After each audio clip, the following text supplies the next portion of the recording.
Your newest book is called Switch on your brain. Switch on Your Brain. And in Switch on Your Brain, you go through a process, 5 steps.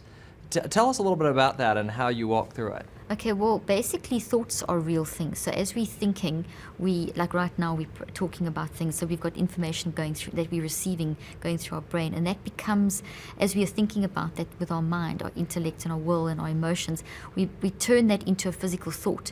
So our thinking becomes a physical thought. And that process of how our thinking becomes a physical thought is what I've researched. And your brain goes through, or your mind, and it's reflected in your brain, goes through 5 major processes.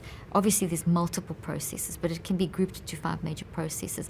And from the research, I developed a technique that I used to use with my patients because I practiced for nearly 25 years and did brain research for 30 years. I still do brain research. I don't practice anymore because I travel the world teaching this stuff now. But basically, the technique enables a person to be able to get their mind ordered and under control. And where your mind goes, your brain simply follows. So if you train your mind to be in order, your brain will actually follow the process, which is exactly what the Word of God says. Wow.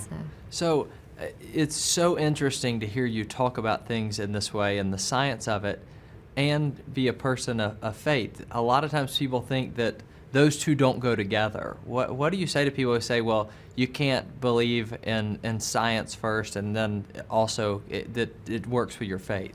Well, it's always I find it crazy because if we think of it, God, and people ask me that all the time, it's like this, there should be a separation. I said, but there can't be a separation because God made everything. So science is simply a description of the everything. So science is just a tangible way of understanding how we as humans function and how the world functions.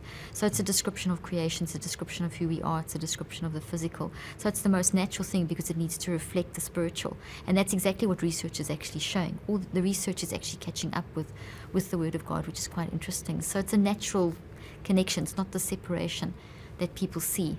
So for you, the science doesn't hurt your faith, but it helps your faith. It actually builds. It's a tangible way of understanding how faith works. So, for example, we talk about renewing the mind.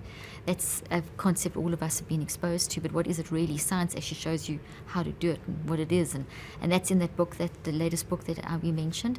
I talk about a 21-day brain detox where you use the 5-step technique. And so it's science helping us to actually use our neuroplastic brain and change our mind and fix up issues in our life, basically. Okay,